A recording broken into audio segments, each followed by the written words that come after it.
Hi, this is Komal Chaudhary, and very good morning to all. And I welcome to all at the YouTube channel GR365, जहां हम discuss करते हैं अपने exam से related current affairs and foundations. ठीक है, as a subject. सो आज का सेशन जो रहने वाला है वो करंट अफेयर्स का रहने वाला है। तो पहले हम देखेंगे कि आज के सेशन में हम कौन कौन से टॉपिक कवर करने वाले हैं, कौन कौन सी वो चीज़ें हैं जो हमारे एग्ज़ाम के पॉइंट ऑफ व्यू से बहुत ही ज़्यादा इम्पोर्टेंट रहने वाली हैं। यानी कि आज के लिए कौन सी खबरें हैं जो हमारे एग्ज़ाम से रिलेटेड इम्पोर्टेंट हो सकती हैं। तो सबसे पहले हम देखेंगे आज के हमारे टॉपिक कि कौन कौन से टॉपिक हम कवर करने वाले हैं। तो सबसे पहला टॉपिक हमारा है जिला बाढ़ गंभीरता सूचकांक जारी किया गया है। इसके बारे में जानेंगे, किसने इसको डेवलप किया है। ठीक है, ये क्या बताता है, क्या ये आकलन करता है, कौन सा डाटा प्रोवाइड कराता है और इससे क्या हमें फायदा हो सकता है। नेक्स्ट हमारा है माउंट लेवोटोबी, इसका हम जानेंगे। नेक्स्ट हमारा न्यूज है C295 परिवहन विमान है।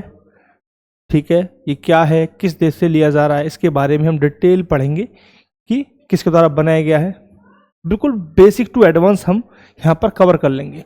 नेक्स्ट न्यूज़ हमारा एक शारदा लिपि है, उसका हम जानेंगे। इसका एग्जीबिशन किया गया था तो उसे जानेंगे क्या है।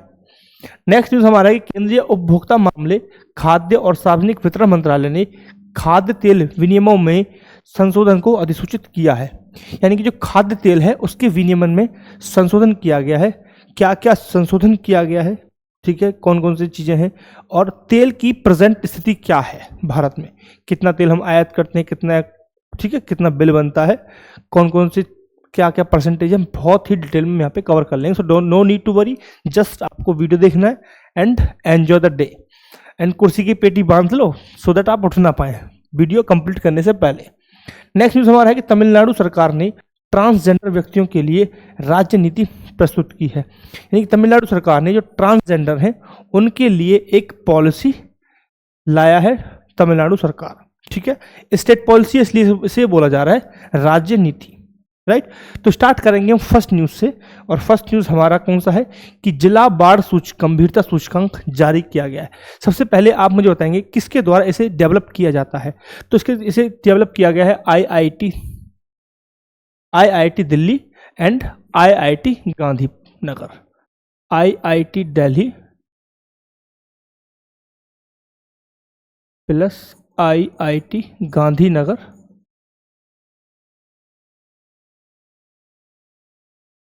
के द्वारा इसे डेवलप किया गया है। सबसे पहले इंपॉर्टेंट चीज़ यही है कि किसके द्वारा जो यह सूचकांक है डिस्ट्रिक्ट फूड स्कैर्सिटी इंडेक्स, यह किसके द्वारा डेवलप किया गया है।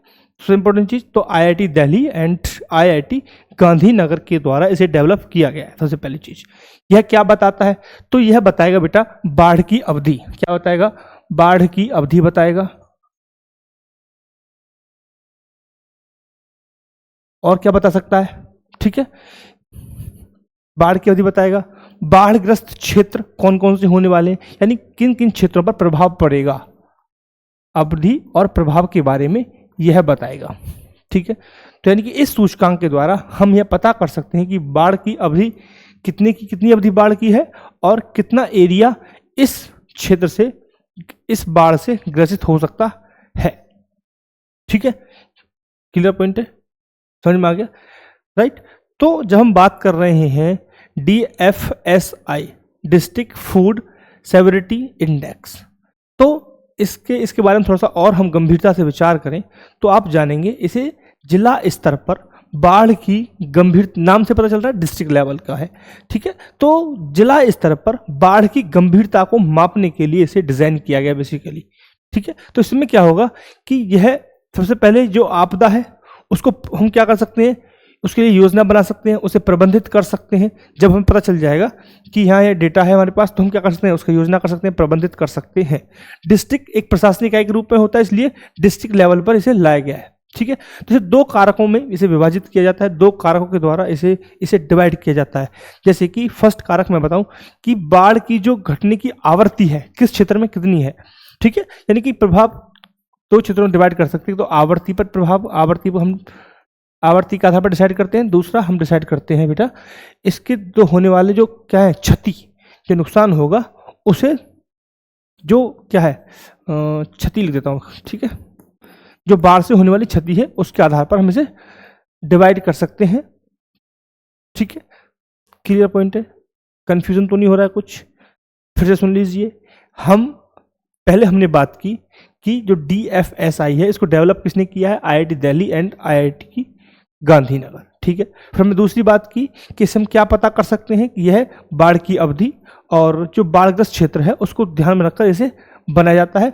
इसका आकलन किया जाता है कि बाढ़ का प्रभाव कितना रहा, ठीक है। दूसरा, ये तो रहा DFSI क्या बताता है। अब हम बात कर रहे हैं DFSI के बारे में कि DFSI है क्या, उसके बारे में। तो फर्स्ट चीज मैंने बताया कि यह एक तो आप समझिए कि छोटे लेवल पे डिस्ट्रिक्ट क्या है, एक प्रशासनिक इकाई है जहां पर पूरी तरीके से एडमिनिस्ट्रेशन होता है, ठीक है। तो उस आधार पर हमने देखा कि जिला स्तर पर बाढ़ की गंभीरता को मापने के लिए एक व्यवस्था की गई जिसे बोला जा रहा है DFSI, district flood severity index, ठीक है साहब। दूसरा पॉइंट देखिए कि यह जो DFSI है यह 6 कारकों पर पूरा निर्भर करता है, पूरा क्या करता है, हाँ निर्भर ही समझो, निर्भर करता है। उन 6 कारकों को हम 2 भागों में डिवाइड कर सकते हैं। एक तो बाढ़ की आवृत्ति, कि बाढ़ एक क्षेत्र में कितनी बार आती है, आवृत्ति से मतलब कि इस क्षेत्र में कितनी बार बाढ़ आ रही है, इस आधार पर हम इसे डिवाइड कर सकते हैं। दूसरा क्या था कि बाढ़ के कारण होने वाली क्षति, जो क्षति दर्शाने वाले कारक हैं उनको हम डिवाइड कर सकते हैं, ठीक है। दोनों को मिला के कितने कारक बनेंगे? 6 कारकों के आधार पर हम DFSI निर्भर करता है, ठीक है, डिपेंड करता है, उनके आधार पर बदलता है।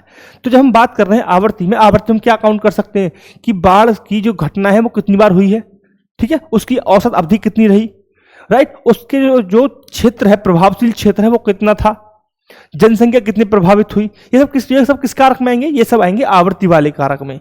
जब हम बात कर रहे हैं क्षति को लेकर, तो क्षति क्या होती है बेटा? लोगों की मृत्यु, लोग कितने घायल हुए, उनकी संख्या किस मात्रा क्षति में आती है, उसे हम क्षति में काउंट करते हैं, ठीक है। तो ओवरऑल ये आपने जो इस स्लाइड में मेरे अकॉर्डिंग जो इंपॉर्टेंट न्यूज रहने वाला है वो रहने वाला है कि जिला बाढ़ गंभीरता सूचकांक किसके द्वारा डेवलप किया गया? तो IIT Delhi and IIT Gandhinagar के द्वारा इसे डेवलप किया गया था, ठीक है। और यह क्या बताएगा? बाढ़ की अवधि और प्रभाव के आधार पर इसको डेवलप किया जाता है, ठीक है। क्लियर? तो ये था मेरे अकॉर्डिंग जो आप याद रख सकते हैं, ये सब एडिशनल इन्फॉर्मेशन थी। सो आप अगर समझ में नहीं भी आ रहा तो इसे इग्नोर कर दीजिएगा, ठीक है। चलो आते नेक्स्ट न्यूज। नेक्स्ट हमारा है माउंट लेवोटोवी। माउंट लेवोटोवी को आप देख सकते हैं, ये इंडोनेशिया का पूरा मैप है और माउंट लेवोटोवी हीरा, जहां मैं कर्सर घुमा रहा हूं, जहां मैं हाईलाइट कर रहा हूं, आप देख सकते हैं माउंट लेवोटोवी। अरे यार,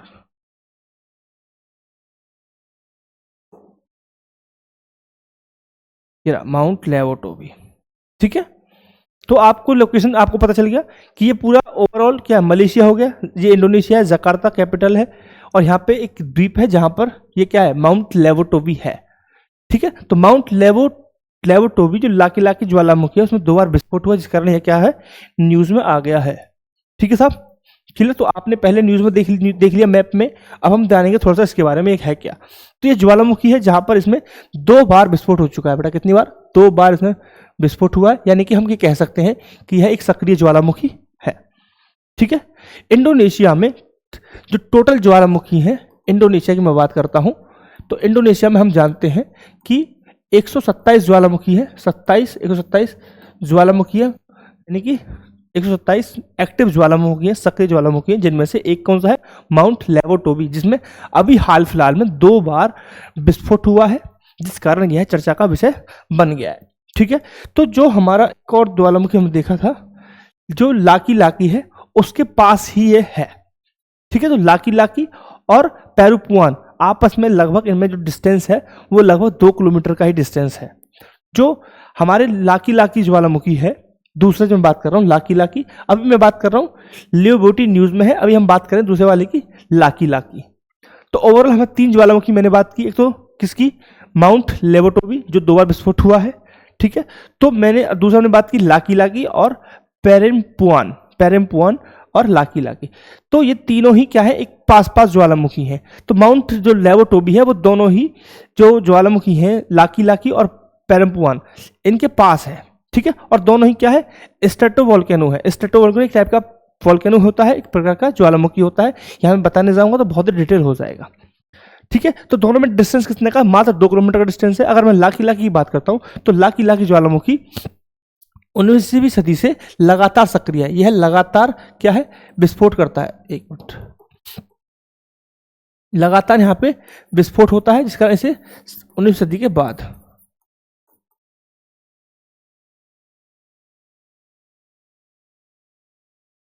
ठीक है, तो यह क्या बन गया, एक सक्रिय ज्वालामुखी है। ये भी इसका मतलब क्या समझे आप कि यह भी एक सक्रिय ज्वालामुखी है। वही मैं बात करूं पेरेंपुआन की, हमने बात की, तो पेरेंपुआन जो दूसरा है, यहाँ मैप पे दिख नहीं रहा है, जो पेरेंपुआन है इससे पास ही है, 2 किलोमीटर का डिस्टेंस दोनों में। तो जो पेरेंपुआन है वह लास्ट 1921 में विस्फोट हुआ था, और फिर एक बार नेक्स्ट जो हुआ है वो 1935 में हुआ, तब से यह विस्फोट नहीं हुआ है। ठीक है, तो ये तो एडिशनल इंफॉर्मेशन हो गई। दूसरा आप समझिए कि ये रिंग ऑफ फायर का पार्ट है। रिंग ऑफ फायर, एक मिनट, यह रिंग ऑफ फायर का पार्ट है।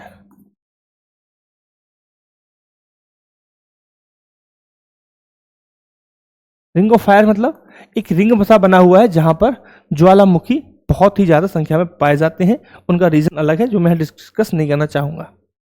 ठीक है, तो वो बेसिकली जो प्लेट्स, टेक्टोनिक प्लेट्स हैं, वहां पर गतिशीलता ज्यादा है, और वहां पर 3 प्लेट आके मर्ज हो रही हैं प्रशांत ओशन सागर के, प्रशांत महासागर के पास का वो एरिया है, जिसे हम बोलते हैं रिंग ऑफ फायर।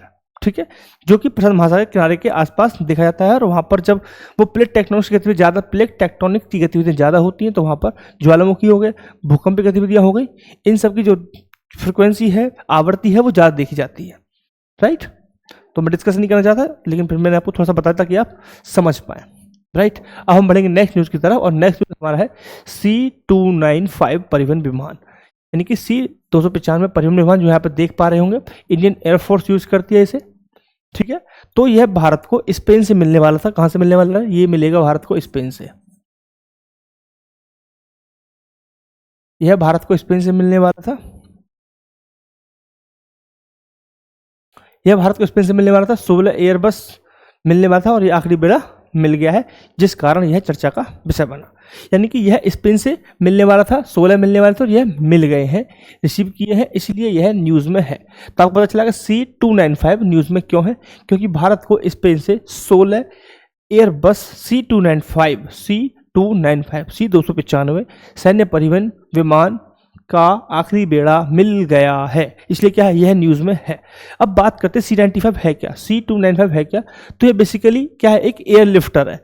ये क्या है, एयर लिफ्टर है, बेसिकली एयर लिफ्टर है, यानी कि जो भारी भारी विमान होते हैं उनको लिफ्ट करने के लिए इसे रखा जाता है। जो व्हीकल्स होते हैं उनको यह लिफ्ट करता है। ठीक है, तो जो हल्के और मध्यम श्रेणी के जो विमान हैं उनको यह क्या करता है, एयर लिफ्ट करता है, उनको उठा के लेके जाता है अपने अंदर।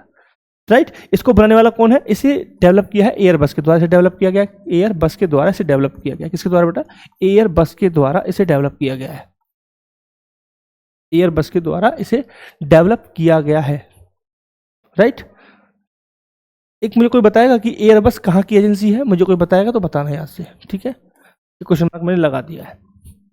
राइट, इसकी और स्पेसिफिक विशेषता बताएंगे कोई, इसकी और कोई स्पेसिफिक विशेषता जो आपने कभी अखबार में, न्यूज में कहीं पढ़ी हो, तो इसकी स्पेसिफिक विशेषता यह है कि यह 11 घंटे लगातार उड़ सकता है। 11 घंटे लगातार, लगा क्यों लिख देता हूं, लगातार उड़ सकता है।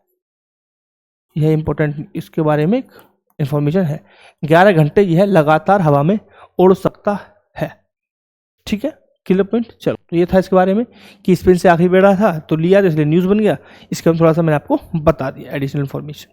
ठीक है, अब आएंगे नेक्स्ट न्यूज की तरफ, और नेक्स्ट न्यूज हमारा है शारदा लिपि। शारदा लिपि क्या है, तो शारदा लिपि पहली बार जो शारदा लिपि है वह उसका एग्जीबिशन किया गया। ठीक है, तो चिनार पुस्तक महोत्सव के दौरान इसको आयोजित किया गया। किसके द्वारा, चिनार पुस्तक महोत्सव हुआ था, चिनार पुस्तक महोत्सव में प्रदर्शन किया गया इसका, किसका, शारदा लिपि का। ठीक है, पहली बार। तो पहली बार का है तो भी आप वैसे एक्स्ट्रा याद रखेंगे, थोड़ा ध्यान ज़्यादा रखेंगे, ठीक है। दूसरी बात, यह लिपि जब हमने बात की, पहली बार इसका एग्जीबिशन किया, तो इसकी उत्पत्ति कहाँ से मानी जाती है? इसकी उत्पत्ति मानी जाती है बेटा कश्मीर से। कहाँ से? कश्मीर से मानी जाती है इसकी उत्पत्ति, कश्मीर से उत्पत्ति। और क्या आप जानते हैं इसके बारे में? कोई मुझे बताएगा, किसने पढ़ा हो, सुना हो कुछ इसके बारे में? शारदा लिपि के द्वारा, बताइए शारदा लिपि। तो भाई मेरे, शारदा लिपि है वह ब्रह्मी, जो ब्रह्मी लिपि को आप जानते हैं, जिसमें अशोक के अभिलेख के बारे में हम जानते हैं, इतिहास में हम पढ़ते हैं, तो ब्रह्मी लिपियों पर आधारित है ये, और यह संस्कृत लिखने के लिए उपयोग की जाने वाली एक लिपि थी बेसिकली, ठीक है। इसका प्रसार अगर हम बात करें कि उस कश्मीर से उत्पत्ति हुई है तो आसपास के क्षेत्र में ही इसका प्रसार होगा, तो कहाँ पे हुआ? कश्मीर में, ठीक है, हिमाचल प्रदेश और पंजाब, इन स्टेट में इसका प्रसार हमें देखने को मिलता है मेनली, ठीक है। क्या विश्व में कुछ है कोई हमारे पास एग्जाम्पल या कोई जहाँ पे हम देख सकते हैं इसे? तो बेटा एक अफगानिस्तान में गॉडेज है, जहाँ पे गणेश जी की मूर्ति है, वो शारदा लिपि में वहाँ पे है, ठीक है। इसी तरीके से एग्जाम्पल और है, काबुल के पास उमा महाजेश्वर की मूर्ति है, वहाँ हम शारदा लिपि देखते हैं लिखी हुई, ठीक है। तो इसका विकास अगर हम माने तो कश्मीर से हुआ है, और कहाँ फैला हुआ है? कश्मीर, हिमाचल प्रदेश, पंजाब में फैला हुआ है। और समय कालखंड की हम बात करें तो 8वीं से 9वीं सदी के बीच इसका विकास हुआ है। अरे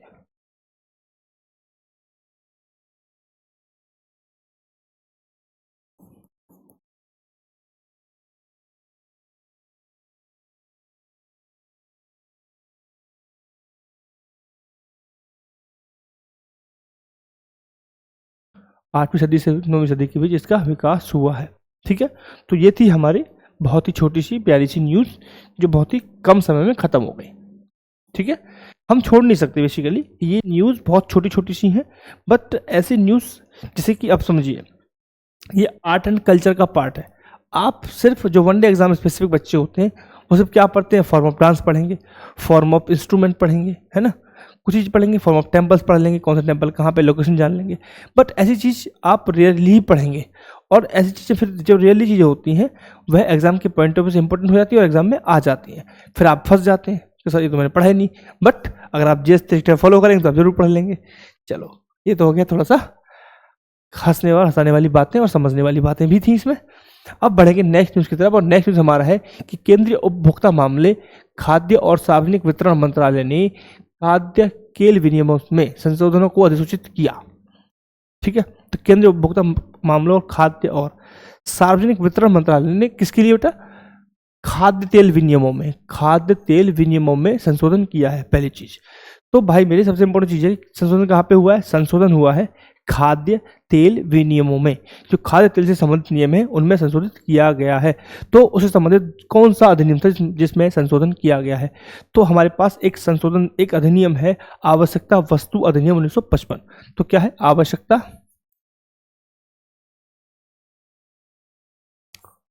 वस्तु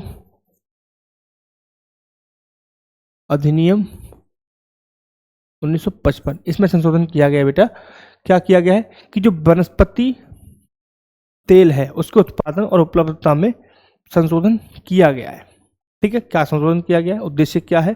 तो उद्देश्य यह है कि जो खाद्य तेल है, खाद्य तेल की जो इंडस्ट्री है उसमें पारदर्शिता आए, आपूर्ति जो है सप्लाई चेन है वो डिस्टर्ब ना हो, और जो कंज्यूमर है, उपभोक्ता है, उसको एक अफोर्डेबल प्राइस पर यह हम सुनिश्चित कर पाए, उपलब्ध करा पाए। तो सबसे बड़ी चीज क्या संशोधन किया गया? कि पहले तो जो इंडस्ट्री है उसमें पारदर्शिता है। तो इंडस्ट्री में क्या करना है बेटा? पारदर्शिता लाना है, ट्रांसपेरेंसी, ठीक है साहब। सबसे इंपॉर्टेंट चीज तो ये हो गया, पारदर्शिता आ गई। फिर उसके बाद क्या लाना था? नेक्स्ट क्या था लाना हमें? नेक्स्ट क्या लाना है बाबू जी? हमें जो सप्लाई चेन है वो डिसरप्ट ना हो, सप्लाई डिसरप्शन ना हो, इसके लिए हमें क्या करना है? इसके लिए संशोधन किया गया है। दूसरा, अफोर्डेबल प्राइस, ठीक है। तो क्या है बेटा? नेक्स्ट हमारा है अफोर्डेबल प्राइस, अफोर्डेबल यानी किफायती मूल्य, यानी कि उचित मूल्य पर वह अपने जो कंज्यूमर्स हैं उनको अवेलेबल हो। ये इस उद्देश्य के साथ क्या किया है? संशोधन किया गया है। अगर हम बात करें प्रेजेंट की स्थिति भारत की क्या है, तो भारत अभी आयात पर निर्भर करता है, यानी कि भारत अभी जो खाद्य तेल है, भारतीय खाद्य तेल की ज़रूरतें हैं, उनके लिए भारत अभी भी आयात पर निर्भर करता है, यानी कि भारत अभी भी इन डिपेंड है इंपोर्ट पर। ठीक है, तो अगर हम जो खाद्य तेल की बात करें तो भारत इंपोर्ट करता है तेल। ठीक है, तो इंपोर्ट करता है, तो क्या स्थिति है इंपोर्ट की भाई मेरे, कहाँ से करता है? तो भारत अभी तक आपको जान के शौक हो जाएगा कि भारत विश्व का सबसे बड़ा आयातक देश है। India the largest country as a importer of the oil. ठीक है, लार्जेस्ट इंपोर्टर,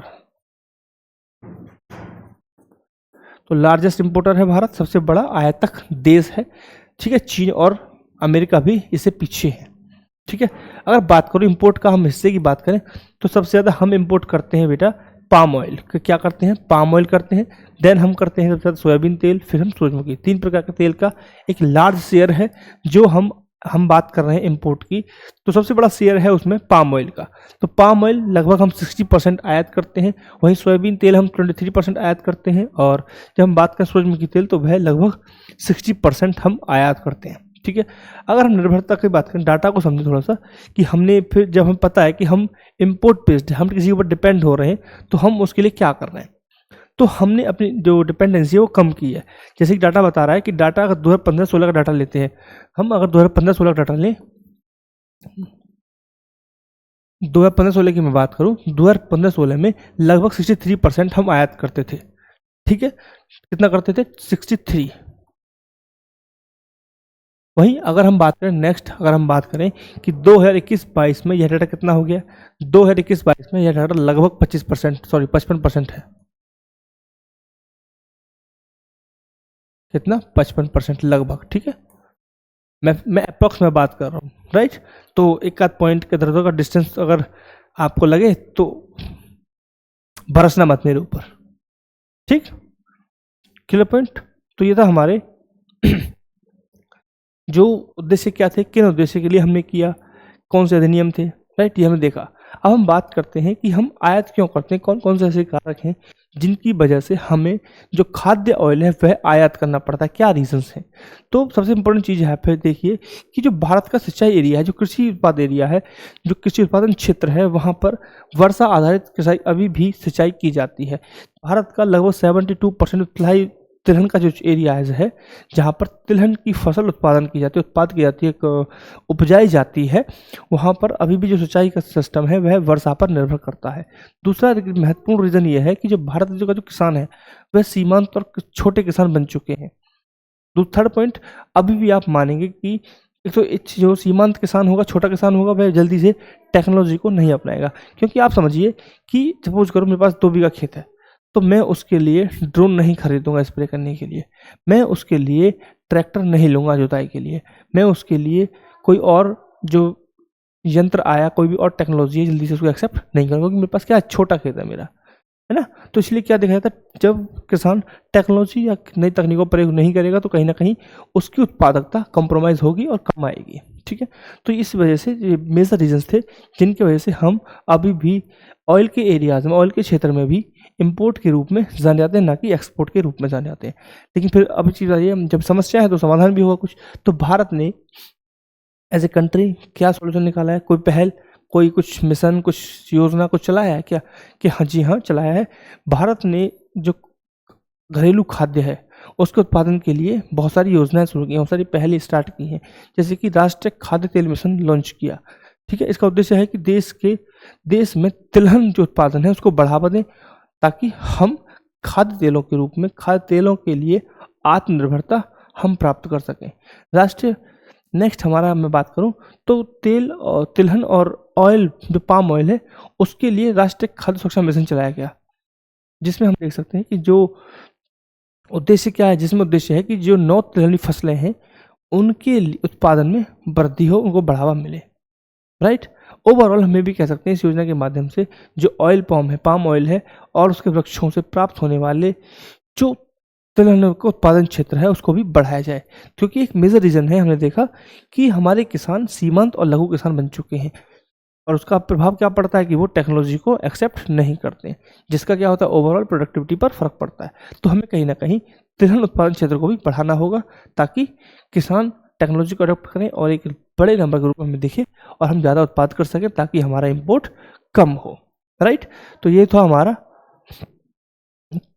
इस संबंधित हम चलेंगे नेक्स्ट न्यूज़ की तरफ, और नेक्स्ट न्यूज़ हमारा है कि तमिलनाडु सरकार ने ट्रांसजेंडर व्यक्तियों के लिए राज्य नीति प्रस्तुत की। ठीक है, तो ट्रांसजेंडर यहाँ पे जो हमारे पास जब हम मेनली पढ़ते हैं, दो प्रकार के हम जेंडर्स की बात करते हैं, मेल और फीमेल। ठीक है, मेल और फीमेल को छोड़कर सारों को थर्ड जेंडर, ट्रांसजेंडर के रूप में हम यहाँ पे समझ रहे हैं। इस नीति का उद्देश्य क्या है, क्यों इसे लाया गया है बेसिकली? तो इस नीति को लाया गया है कि ताकि जो शिक्षा के क्षेत्र में है, शिक्षा हो गया, रोज शिक्षा हो गया, ठीक है, रोजगार हो गया, हेल्थ हो गया, ठीक है, चाहे हम बात करें होम के लिए, आवास, सिक्योरिटी, ऐसे इन रीजन्स के लिए जो ट्रांसजेंडर हैं उनमें अपने अधिकारों की रक्षा करना, उनके अधिकारों की रक्षा के लिए इस नीति को लाया गया। ठीक है, ताकि उन्हें बराबरी का दर्जा यहाँ पे मिल सके।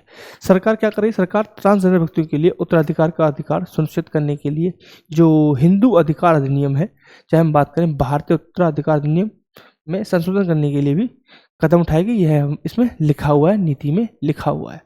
ठीक है, तो पहले हम समझेंगे ट्रांसजेंडर कौन होते हैं, ताकि आपको क्लियरली पता चलेगा ट्रांसजेंडर है क्या। ठीक है, तभी हम बात करेंगे कि क्या क्या चीज़ें हैं। तो ट्रांसजेंडर, अगर हम ट्रांसजेंडर हम बात करें, ट्रांसजेंडर व्यक्ति एक ऐसा व्यक्ति, मैं एक बात कर रहा हूँ ट्रांसजेंडर व्यक्ति अधिनियम 2019 के अनुसार क्या डेफिनेशन दी गई है इस अधिनियम में। तो ये मेरी अपनी कोई डेफिनेशन नहीं है, इसमें मेरा कोई कटाक्ष नहीं है शामिल। राइट, तो आप स्टार्ट करेंगे यहाँ से, समझेंगे कि एक सेकंड देना मेरे को, लैपटॉप की बैटरी गई यार।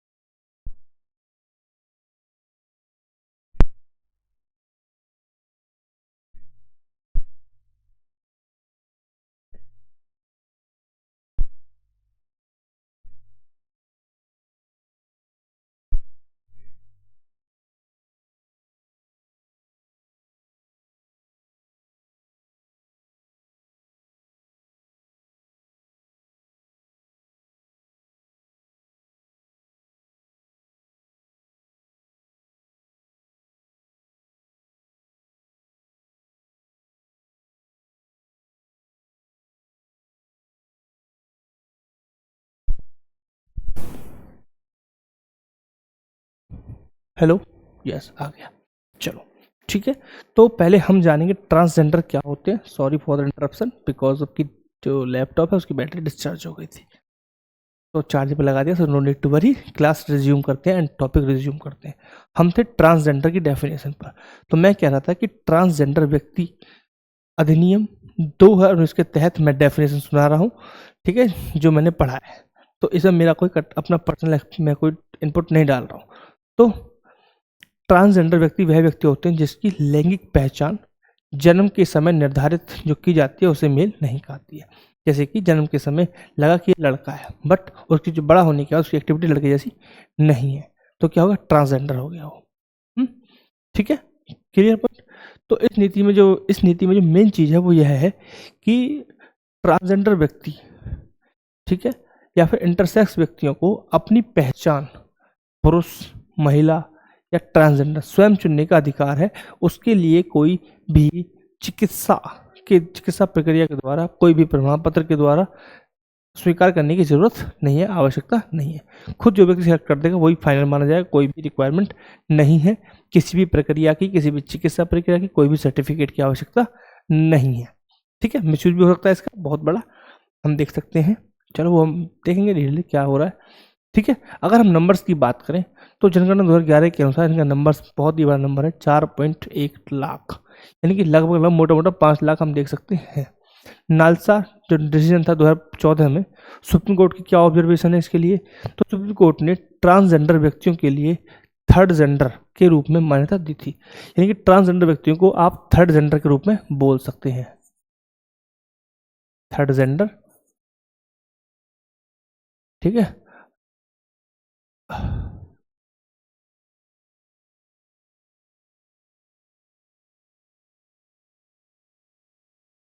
Third gender according to NALSA, according to the NALSA 2014 supreme court decision, supreme court observation होती है। ठीक है, तो आप यहाँ से इसे याद रख सकते हैं। समस्याएं अपनी अपनी समस्या होंगी, कानूनी और पहचान संबंधी समस्या आ सकती है। समस्या एक मेन समस्या सामाजिक भेदभाव की है। ठीक है, इन्हें हाशिए पर रखना। आप कुछ भी कर लो, लेकिन समाज में इनकी स्वीकृति को लेकर जब तक जागरूकता नहीं बढ़ाई जाएगी तब तक हम उन्हें पूर्ण रूप से न्याय प्रदान नहीं कर पाएंगे, न्याय दिलवा नहीं पाएंगे। इसलिए जागरूकता बढ़ाना ज़्यादा जरूरी है, ना कि देखो एक चीज़ समझिए, एक चीज़ आप सिंपल समझिए, नियम कानून, कोई भी नियम है उसका लूपहोल निकाला जा सकता है और उसका मिसयूज किया जा सकता है, लेकिन जब हम नैतिक रूप से किसी की जिम्मेदारी लेते हैं तो आप लूपहोल नहीं निकालते हैं। ठीक है, तो नैतिक रूप से जिम्मेदारी लेने ज़्यादा जरूरी है। तुलनात्मक रूप से हम बात कर रहे हैं कि हमने नियम बना दिया है। ठीक है, अर्थात हम ये कह सकते हैं कि समाज में मैसेज जाए, जागरूकता बढ़ाओ, मैसेज ऐसा भेजो कि लोग उसको स्वीकार करें उनको, राइट। तो ये नहीं कि आपने नियम बना दिया और इससे हमने बहुत अच्छी बड़ी अचीवमेंट कर ली। नियम बनाने की अचीवमेंट नहीं है, जिसके लिए नियम बनाया वो लक्ष्य हम प्राप्त कर पा रहे हैं तो हम मानते हैं कि वो अचीव है, कुछ अचीव किया है हमने। ठीक है, तो नियम बनाने से आप ये नहीं समझ सकते समस्या समाधान हो गई है। नियम बनाने से समस्या का समाधान नहीं हो पाएगा जब तक हम नैतिक रूप से एक जिम्मेदारी ना लें कि हमें वो नियम पालन। सपोज करो आपने सिग्नल तोड़ने के लिए एक नियम बना दिया, ठीक है, कि आप सिग्नल तोड़ेंगे तो आपको फाइन लगेगा 10,000 रुपये का, फिर जेल जाओगे, राइट। एग्जाम्पल हम ले रहे हैं, मेरे पास 10,000 थे, मैंने सिग्नल तोड़ दिया, 10,000 दे दिए, बात खत्म। तो क्या मैं सुधरा? मेरे पास मैंने फिर तोड़ दिया, 10,000 दे दिए, फिर बात खत्म, कुछ हुआ। लेकिन अगर मैं नियम बना दिया, नियम है भी नहीं लेकिन मैं नैतिक रूप से मान लूँ कि मुझे सिग्नल नहीं तोड़ना है, ये मेरी नैतिकता है, तो जरूरत पड़ी नियम बनाने की। ठीक है, तो नियम बनाना ठीक है, नियम जरूरी होते हैं, बट नैतिक रूप से आप उन्हें माने, यानी कि समाज में जागरूकता पहुंचाएं, समाज को जागरूक करें, इतना जागरूक करें कि लोग उनको स्वीकार करें, और जो उनकी समस्याएं हैं, जो सामाजिक भेदभाव उन्हें देखना पड़ता है, जो प्रताड़ना उन्हें झेलनी पड़ती है, वह उनके अगेंस्ट ना हो। ठीक है, तो शिक्षा संबंधी बाधाएं भी देख सकते हैं, स्वास्थ्य संबंधी देख सकते हैं, आर्थिक बहिष्कार के रूप में हम देख सकते हैं कि पहचान के लिए पक्षपात किया जाता है। ठीक है, कहीं कहीं कोई वैकेंसीज गवर्नमेंट जॉब में नहीं मिल पाती उनमें, राइट। अब मुझे बताइए कि क्या इसके लिए सरकार ने कोई योजना लॉन्च की है क्या? है ना, जब इतनी बड़ी समस्या है तो सरकार कुछ कर रही है नहीं कर रही है? तो पहले तो सरकार ने कुछ इनिशिएटिव ले हैं, जैसे कि स्माइल हो गया, जहाँ पर ट्रांसजेंडरों को क्या किया जाता है, समग्र रूप से कल्याण के लिए एक उद्यम के रूप में क्या दिया है, सहायता दी जाती है। यह उद्यम और आजीविका के लिए जो हाशिए पर रहते हैं, मतलब लास्ट हाशिया, मतलब कि जो व्यक्ति समाज के अंतिम छोर पर है उस व्यक्ति को हाशिए पर बोला जाता है। जो जब हम कोई वर्ड यूज कर रहे हैं हाशिए पर, यानी कि समाज का वह व्यक्ति जो उस समाज के हिस्से होने के बावजूद भी अंतिम छोर पर है, उसे बोलेंगे हाशिए पर है वो व्यक्ति। तो उसके कल्याण के लिए योजना चलाई गई, जहां हम देखते हैं। दूसरा, ऑनलाइन पहचान पत्र प्राप्त करने के लिए नेशनल पोर्टल लॉन्च किया। ठीक है, जेंडर इंक्लूजन फंड लॉन्च किया, गरीबा गृह बनाए जा रहे हैं, है ना। तो ऐसी बहुत सी चीज़ें की जा रही हैं, बट जब तक मैं फिर से कहूँगा, नैतिक जिम्मेदारी और समाज को जागरूक बनाना एक अल्टीमेट क्या है, जरूरत है, अगर हमको सच में दिल से कुछ करना चाहते हैं ट्रांसजेंडर्स के लिए।